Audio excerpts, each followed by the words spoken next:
영등포역 광장. 밤 10시가 되면 그곳은 또 다른 세상이 됩니다. 지하철 환기구에서 나오는 따뜻한 공기, 편의점의 푸른 불빛, 누군가의 핸드폰 불빛. 그것들이 우리의 밤을 밝히고 데워줍니다. 저는 이만복, 63세입니다. 3년째 이곳 영등포역 광장 주변에서 살고 있어요. 우리에게 가장 힘든 계절이 다가오고 있습니다. 겨울이 오면 여기에 모인 사람들은 매일 밤 살아남기 위해 안간힘을 씁니다. 박스를 겹치고 신문지를 덮고 밤마다 누군가를 흔들어 깨우며. 이것이 우리의 겨울 생존법입니다. 사람들은 우리를 한 덩어리로 봅니다. 노숙인들. 하지만 우리 각자는 말하지 못한 사정들과 사연이 있습니다. 누군가의 자녀이고 누군가의 부모이고 누군가의 남편이고 아내이기도 합니다. 돈을 잘 벌었던 사람도 있고 공무원이었던 사람도 있고 정말 다양한 직업과 삶을 가진 사람들이 이곳에 모여 있습니다. 우리는 어딘가에서 살다가 여기로 밀려난 것이에요. 평범한 사람들이 볼 때는 실패한 사람들이라 손가락질 하겠지만 이런 곳도 사람 사는 곳입니다. 서로 챙겨주고 때론 다투기도 하고 사랑이란 감정이 싹트기도 합니다. 그리고 겨울이 되면 항상 이곳을 찾아오는 여인이 있습니다. 그 여인은 이곳 사람들에게 희망을 주었고 봄이 되면 떠나는 사람입니다. 겨울 광장에서 만난 한 여인, 그리고 우리가 이 추위 속에서 나누었던 따뜻함의 기록입니다. 역대급 한파가 몰아칠 때 벌어질 일들, 그리고 봄이 오면서 생기는 변화들을 말씀드리겠습니다. 혹시 여러분도 누군가의 난로가 되어본 경험이 있으신가요? 아니면 누군가에게 난로가 되어달라고 원했던 적이 있으신가요? 저의 사연을 통해서 여러분의 소중한 경험을 댓글로 나누어 주시길 부탁드립니다. 시청 전 구독과 좋아요, 그리고 알람 설정해 주시면 매일 새로운 이야기로 찾아뵙겠습니다. 제 이름은 이만복입니다. 63세의 노숙인이에요. 3년째 영등포역 광장 주변에서 살고 있습니다. 제가 이렇게 살게 된 것을 설명하려면 시간이 오래 걸리겠지만 일단 지금 현재 이 순간을 말씀드리는 게 맞을 것 같습니다. 지금은 겨울이에요. 서울 영등포역의 겨울입니다. 매일 새벽 4시면 눈이 떠집니다. 깨우지 않아도 깨어납니다. 차가움이 제 몸을 깨우거든요. 손가락 발가락에 감각이 없습니다. 이 겨울이 며칠째인지 제 몸이 얼마나 기울어 가고 있는지는 제가 가장 잘 알고 있습니다. 내 몸이 보내는 신호에 더 민감해져야만 생존할 수 있는 곳이 이 거리거든요. 일어나자마자 제가 하는 첫 번째 일은 카드박스를 겹치는 거예요. 밤새 흡수된 습기를 털어내고 오전에 햇빛을 받을 위치로 옮기고 그 사이에 신문지를 끼워 넣습니다. 이건 생존 기술이에요. 30년을 건설 현장에서 일했던 제가 지금은 이런 것들을 생존 기술이라고 부르고 있습니다. 신발 속에 신문지를 깔고 속옷 위에 헌 신문지를 붙이고 팔에 비닐봉지를 감습니다. 추위를 버티는 방법들이죠. 모두 노숙 생활을 하며 배운 것들입니다. 매번 이런 일들을 할 때마다 제 몸은 작은 신음을 냅니다. 관절이 뻣뻣하고 근육이 뻣뻣합니다. 어릴 적엔 제 몸이 얼마나 유연했는지 기억합니다. 아버지의 목공소에서 목재를 자르고 대패질을 하고 망치로 못을 박던 그 시절. 손가락들이 얼마나 신속하고 정확했는지요. 현장에서 2층 높이에서 떨어지기 전까지는 말이에요. 그 이후로 제 몸은 점점 낡아가고 계절이 바뀔 때마다 더 힘들어졌습니다. 영등포역 광장은 밤이 되면 또 다른 세상이 됩니다. 지하철 환기구에서 나오는 따뜻한 공기, 편의점의 푸른 불빛, 누군가의 핸드폰 불빛. 그것들이 우리의 밤을 밝히고 데워줍니다. 이곳이 우리의 무대예요. 우리가 싸움을 벌이는 곳입니다. 겨울과의 싸움, 고독과의 싸움, 그리고 자신과의 싸움. 하지만 많은 사람들이 우리를 보고 지나갑니다. 본다기보다는 피한다고 말하는 게 맞을 겁니다. 사람들은 우리를 한 덩어리로 봅니다. 노숙인들. 그렇게 부릅니다. 하지만 사실 우린 각자 인생이 있었어요. 저도 그랬고 주변의 다른 분들도 그랬습니다. 금수 아저씨는 원래 맨션 단지 관리인이었어요. 30년을 그 일을 했다고 했습니다. 박 여사는 남편을 돌봤던 분입니다.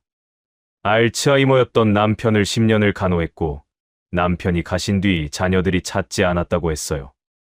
우리는 모두 어딘가에서 살다가 어느 순간 여기로 밀려났던 거죠. 누군가는 선택이었고 누군가는 필연이었고 저는 도망이었어요. 그리고 겨울이 되면 우리는 겨울 가족이라고 부르며 서로를 깨웁니다. 혹시 모르니까. 주위에 정신을 잃지 않도록 밤마다 누군가는 깨어있고 누군가를 깨워줍니다. 이건 죽음을 막기 위한 의식이에요. 마치 의료진이 환자를 깨우는 것처럼 우리도 서로를 깨웁니다. 심장이 멈추지 않도록, 호흡이 얕아지지 않도록. 지난해 주택훈 아저씨를 잃었을 때 우리는 이 의식의 중요성을 깨달았습니다. 새벽이 되었을 때 우리는 그 아저씨의 차가운 몸을 발견했으니까요. 그 모습을 잊을 수가 없어요. 제 손으로 그분의 눈을 감겨 주었거든요. 하지만 가장 따뜻한 것은 따로 있어요. 붕어빵 냄새입니다. 저녁 5시쯤 영등포역 광장 한쪽 코너에 붕어빵 노점이 섭니다. 팥 냄새, 버터 냄새, 그리고 고소한 밀가루 냄새가 소복이 번집니다. 그것을 맡을 때면 제 가슴이 확 부풀어 오르곤 합니다. 마치 어디론가 들어갈 수 있을 것 같은 그런 느낌 말이에요. 누군가가 저를 받아줄 것 같은, 누군가가 저를 따뜻하게 안아줄 것 같은 그런 기대감이 생겨요. 영등포역 광장은 제가 잃어버린 모든 것의 무덤입니다. 가족, 직업, 존엄성, 그 모든 것. 하지만 동시에 여기가 내가 마지막으로 버팀목을 찾을 수 있는 곳이기도 해요. 거기에 누군가의 손길이 닿을 때 나는 비로소 호흡을 할 수 있는 것입니다. 그 노점의 주인이 오성순 여사입니다. 65세. 하지만 그분이 문제예요. 자꾸 제게 말을 걸어오거든요. 그냥 붕어빵을 팔기만 하면 되는데 맨날 제 상태를 묻곤 합니다. 추운지, 밥은 먹었는지, 오늘은 어디서 자는지. 동정은 싫다는 제 말을 들으면서도 계속 그렇게 말을 겁니다. 처음에 저는 오성순 여사를 경계했어요. 거리에서 3년을 살면서 배운 게 있습니다. 자신의 약점을 보이면 안 된다는 것. 무언가를 원한다고 드러내면 안 된다는 것. 누군가가 친절을 베풀 때 그 뒤에는 항상 대가가 있다는 것을요. 그런데 그 여사는 자꾸 그 약점을 건드리려고 했어요. 아주 은근하게 말이에요. 말투는 강해 보였습니다. 손님들을 대할 때 오성순 여사는 거칠게 말했습니다. 외모도 투박했어요. 팔뚝은 굵었고 손가락 마디는 두꺼웠으며 얼굴에는 주름이 깊게 파여 있었습니다. 하지만 그것은 겉모습일 뿐이었습니다. 그럼에도 불구하고 저는 그 사람의 속정을 읽을 수 있었습니다. 손가락 마디가 두꺼운 그 손으로 붕어빵을 쥐어줄 때의 온기. 그리고 눈빛. 그 눈빛 속에는 어떤 슬픔이 있었어요. 누군가를 잃었던 경험을 가진 사람의 눈빛. 저는 그것을 알았습니다. 왜냐하면 제 눈 속에도 같은 것이 있었거든요. 처음 그렇게 말을 걸어온 날, 저는 거절했습니다. 동정 싫다니까요. 하지만 여사는 웃으며 손을 밀어내지 않았어요. 그냥 제 손에 붕어빵을 쥐어주었고 저는 결국 받아먹었습니다. 그 붕어빵은 제가 먹은 음식 중 가장 따뜻했어요. 단순한 온기가 아니었습니다. 누군가의 손길이 담긴 따뜻함이었습니다. 그것이 제 몸 전체에 퍼져나갔어요. 가슴에서 시작해서 팔과 다리까지. 마치 누군가가 제 몸을 안아주는 듯한 그런 느낌이었습니다. 붕어빵 노점은 낡았어요.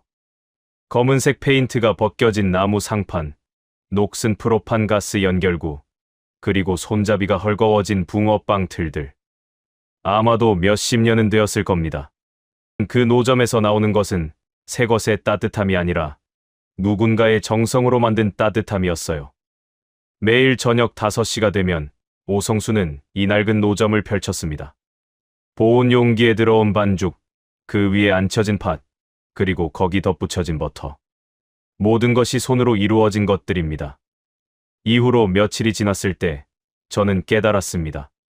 오성순 여사는 이미 저의 생활 리듬을 알고 있었다는 것을요. 제가 보통 언제쯤 나타나는지, 어디서 시간을 보내는지, 어느 쪽에서 영등포역을 바라보는지. 그 여사는 모르는 척했지만 알고 있었어요. 그 여사의 눈은 항상 제 방향을 향하고 있었습니다. 마치 누군가가 자신의 아이를 지켜보듯이 말이에요. 어느 날 제가 하루를 온전히 거리에서 보낸 날이 있었습니다. 감기에 걸렸거든요. 주의 속에서 감기는 죽음입니다. 제 몸에 열이 날아가 버리고 콧물로 인해 코가 막히고 입으로 숨을 쉴 수밖에 없었어요. 저는 지하철역 한쪽 구석에 웅크리고 있었습니다.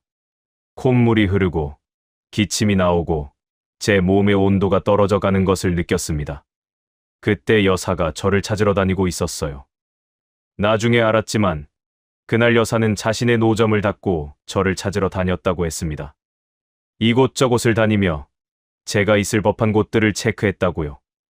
그 사실을 알았을 때 저는 누군가가 저를 찾고 있었다는 것에 그렇게 감사한 마음을 느껴본 적이 없었습니다.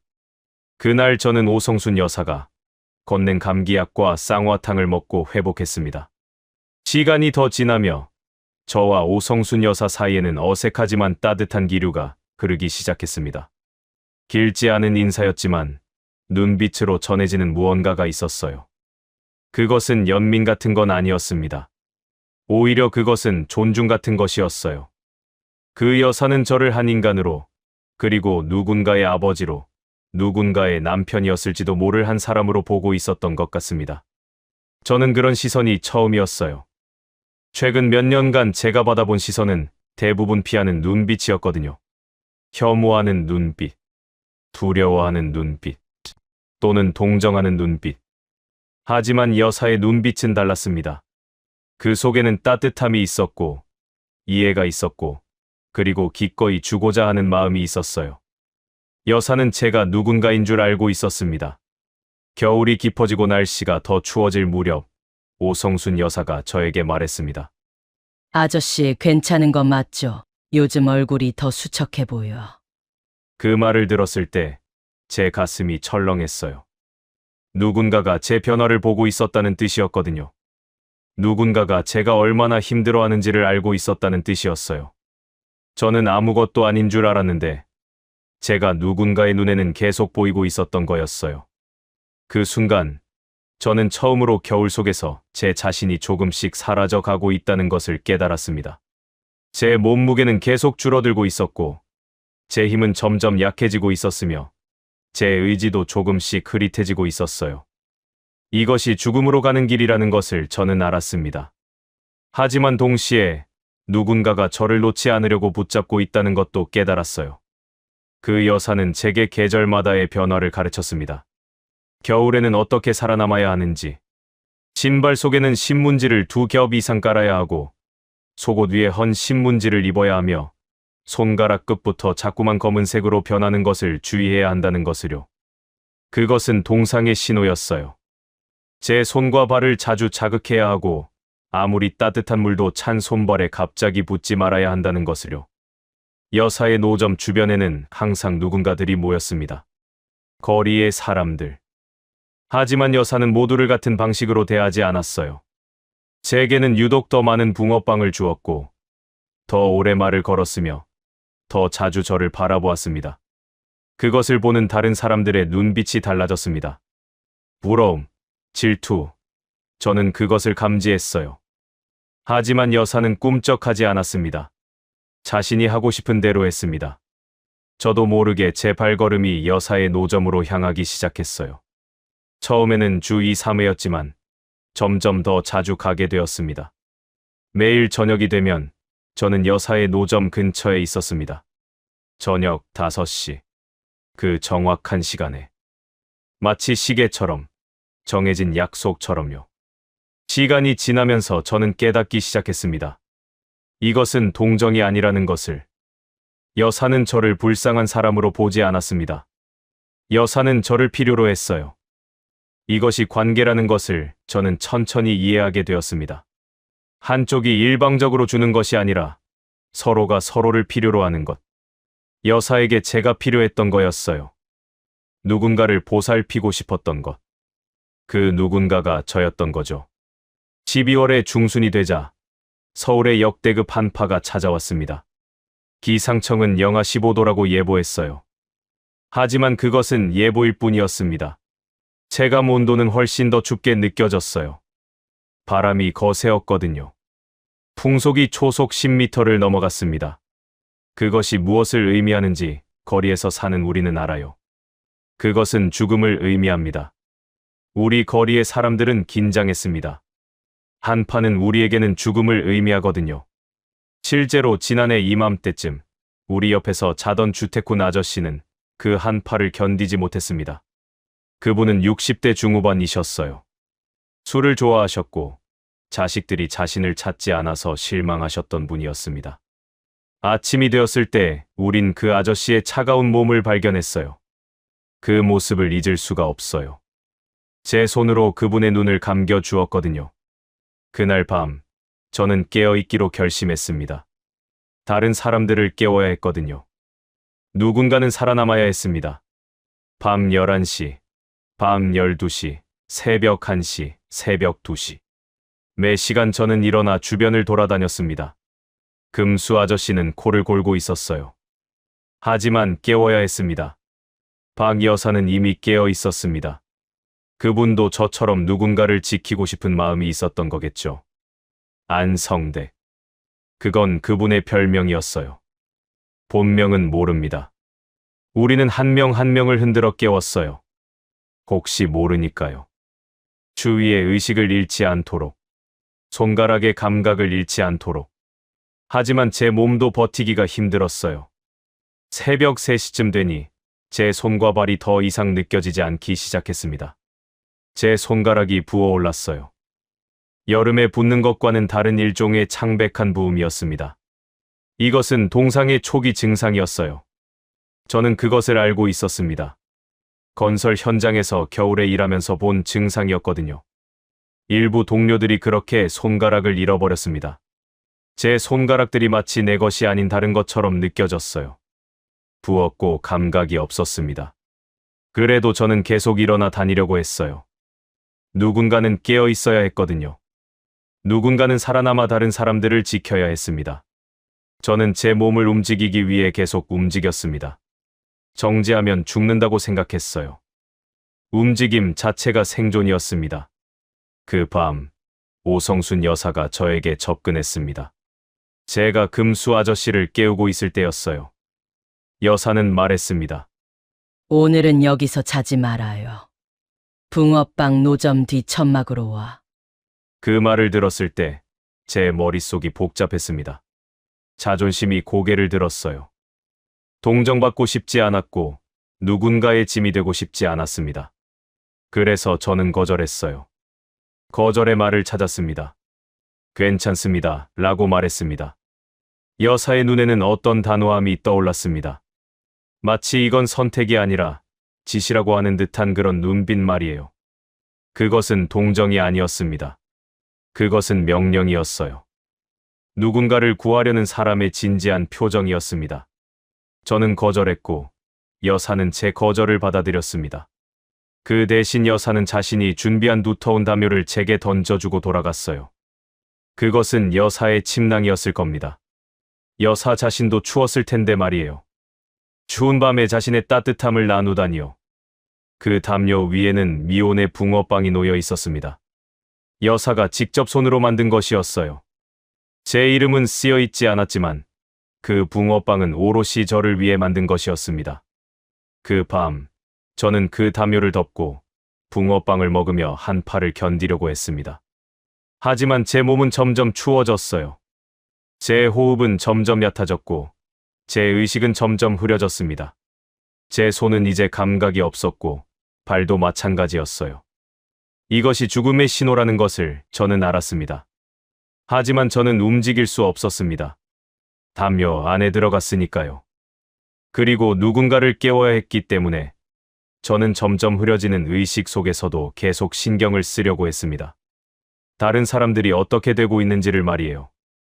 마지막으로 제가 본 것은 강풍 속에서 비틀거리는 제 자신의 모습이었어요. 저는 마치 유령처럼 보였을 거예요. 가벼운 몸, 하얀 숨, 그리고 흔들거리는 팔다리. 그리고 먼 곳에서 저를 바라보는 오성순 여사의 그림자였습니다. 그릿하게 보이는 그 그림자는 마치 저를 붙잡기 위해 손을 뻗고 있는 것 같았습니다. 제가 깨어났을 때 저는 어디에 있는지 몰랐습니다.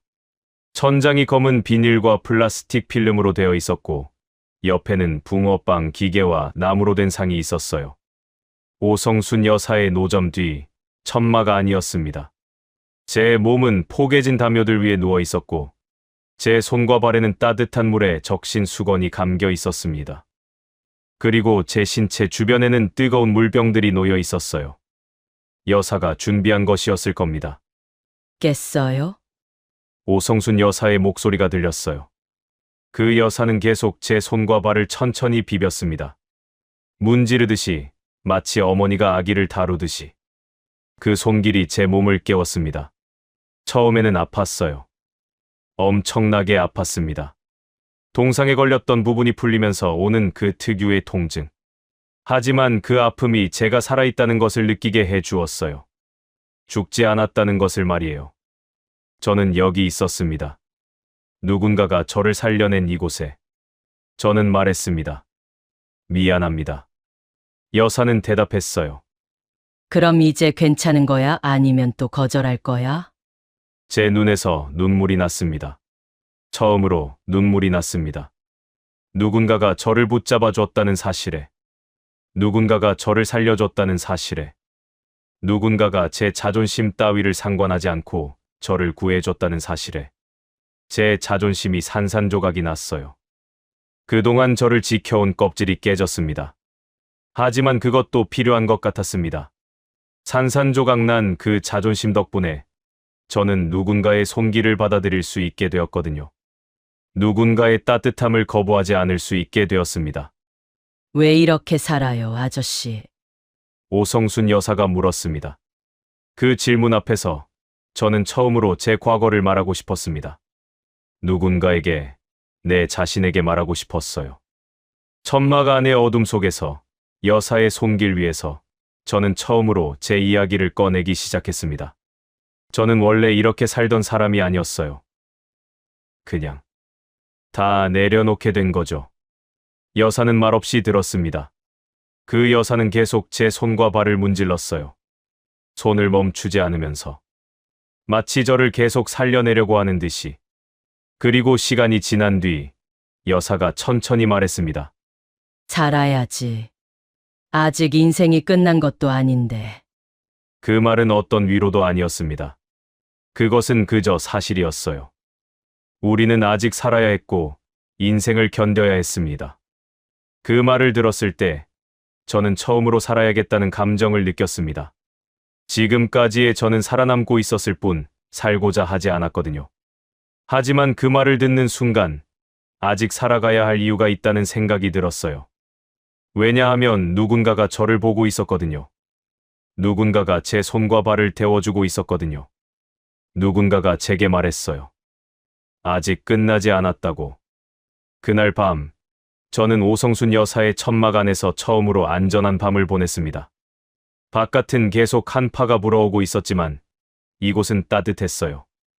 붕어빵 반죽의 냄새가 저를 감싸고 있었고 누군가의 정성이 제 몸을 데우고 있었습니다. 물병의 온기, 수건의 부드러움, 그리고 여사의 존재감. 이 모든 것이 제 몸 안으로 스며들어 왔어요. 여사의 천막에서 며칠을 보낸 후 저는 처음으로 제 과거를 온전히 말했습니다. 그것은 제가 30년간 품고 있던 것이었어요. 아무에게도 말하지 않았던 것들입니다. 아내에게도 제대로 말해준 적이 없었습니다. 아이들에게도 말이에요. 저는 30년을 건설 현장에서 일했어요. 아침 6시부터 저녁 6시까지. 토요일도 일했고, 일요일도 일했습니다. 손에는 굳은 살이 생겼고, 팔에는 근육이 붙었고, 제 몸은 일을 위해서만 준비되었어요. 그 와중에 아내를 만났고, 2 아이를 낳았습니다. 그 아이들을 먹여 살리기 위해 제 몸은 또 움직였습니다. 제 몸을 버텨가며, 다음 날도 버텨가며, 그렇게 30년을 살았어요. 오성순 여사는 조용히 제 말을 들었어요. 그 여사는 계속 붕어빵 반죽을 뒤적였습니다. 손을 멈추지 않으면서. 그 중간에 현장에서 추락했어요. 2층 높이에서.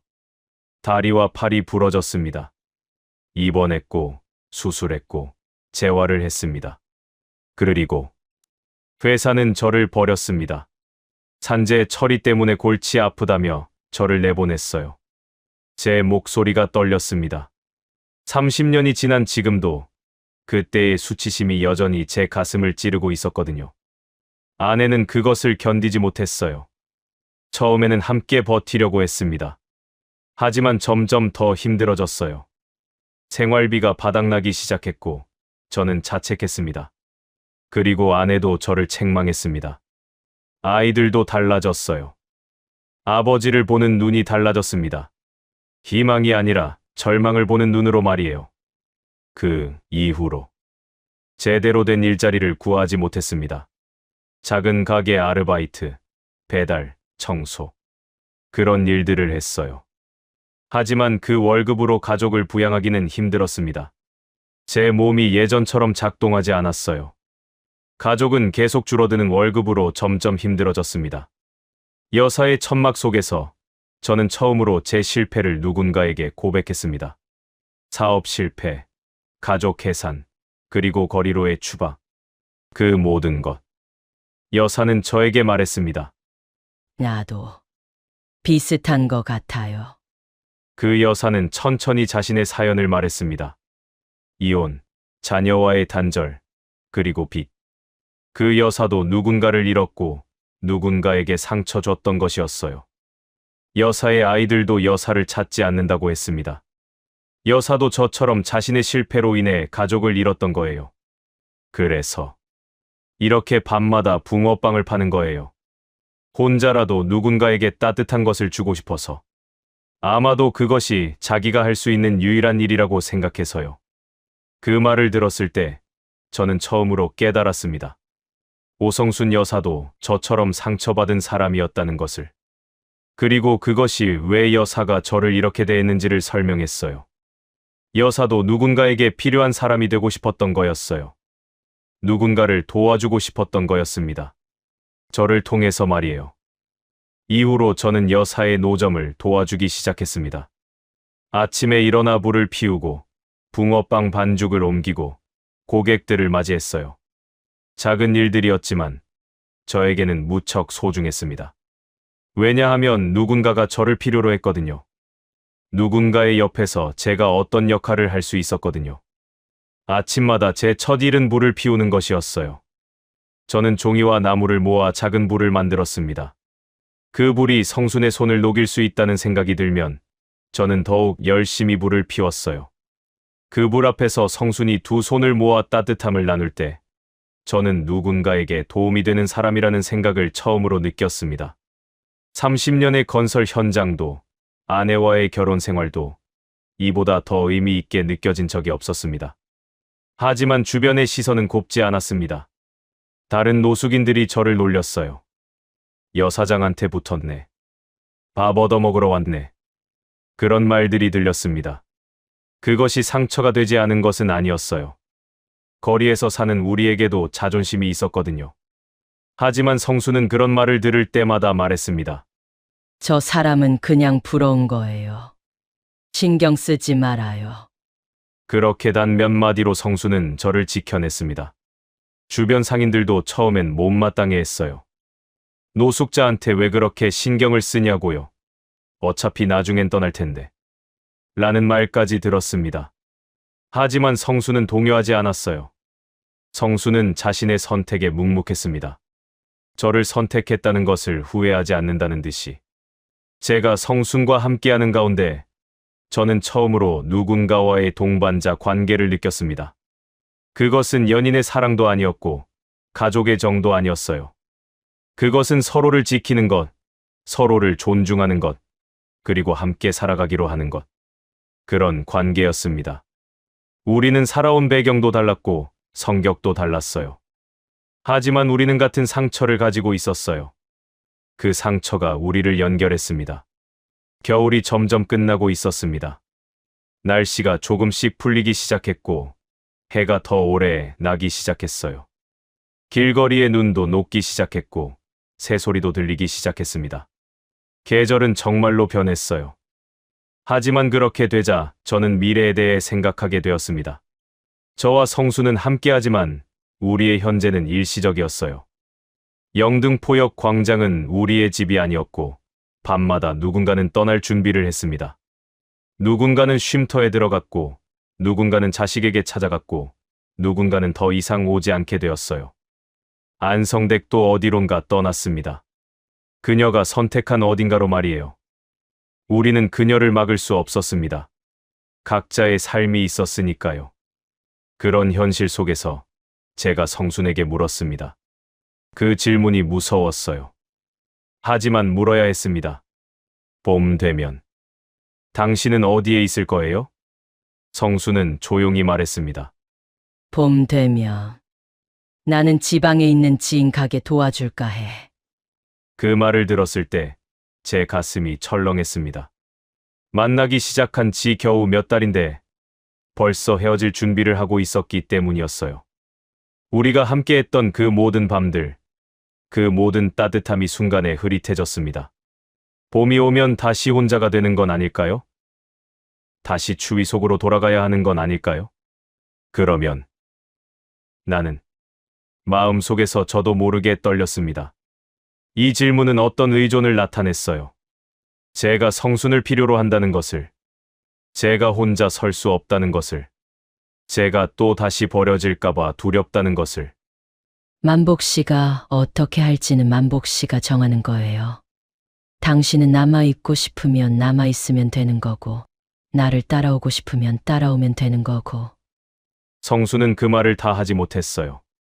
성순 씨 눈에서도 눈물이 흐르고 있었거든요. 성순도 함께하고 싶지만 성순도 자신의 삶을 걱정하고 있었던 거예요. 지인 가게는 정말로 성순이 해야 할 일이었을까요? 아니면 저를 떠나기 위한 핑계였을까요? 저는 묻지 않았습니다.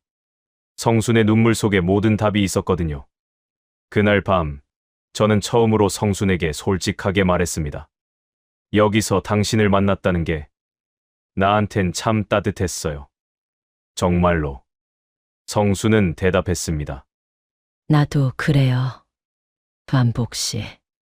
당신을 만나서 이 겨울이 덜 추웠어요. 우리는 말이 많지 않았습니다. 하지만 그 조용함 속에는 모든 것이 담겨 있었어요. 함께하고 싶다는 마음도, 헤어지고 싶지 않다는 마음도, 하지만 미래를 알 수 없다는 불안감도 말이에요. 우리는 단지 이 순간을 살기로 했습니다. 봄이 올 때까지 우리는 함께하기로. 3월이 되었어요. 봄은 이미 와 있었습니다. 햇빛이 더 따뜻해졌고 하늘도 더 파래졌어요. 영등포역 광장도 달라졌습니다. 겨울 동안 있던 사람들 몇 명이 떠났고 새로운 사람들이 들어왔습니다. 계절에 변하는 거리 사람들의 구성도 바꿔놓습니다. 하지만 겨울의 마지막 한파가 찾아왔습니다. 계절의 경계에 생기는 그런 한파였어요. 마지막으로 봄을 밀어내려는 겨울의 몸짓 같은 것이었습니다. 기상청은 또 다시 영하 10도라고 예보했습니다. 우리는 이미 알고 있었어요. 이것이 마지막이라는 것을. 그 밤, 성수는 저에게 붕어빵 5개를 쥐어 주었습니다. 언제나와 다르게 이번엔 정말 많은 양이었어요. 마치 무언가를 준비하는 듯한 그런 양이었습니다. 제가 처음으로 이 정도의 붕어빵을 성순의 손에서 받았어요. 이제 어떻게 살지 생각해봐요. 만복 씨는 아직 끝난 사람 아니에요. 성수는 그렇게 말했습니다. 그리고 그 말 속에는 여러 의미가 담겨 있었어요. 아직 살아야 한다는 뜻도 있었고, 혼자가 아니라는 뜻도 있었고, 언젠가는 여기를 떠나야 한다는 뜻도 있었습니다. 하지만 가장 중요한 뜻은 이것이었어요. 당신은 죽은 사람이 아니라는 것. 당신은 아직도 살 수 있다는 것. 저는 그 붕어빵을 들었어요. 아직도 따뜻했습니다. 성순의 손에서 방금 건네받은 그것은 마치 성순 자체가 응축된 것 같았습니다. 모든 것이, 모든 따뜻함이, 모든 사랑이. 감사합니다. 성순 씨. 제가 말했을 때 성수는 처음으로 웃음을 지었습니다.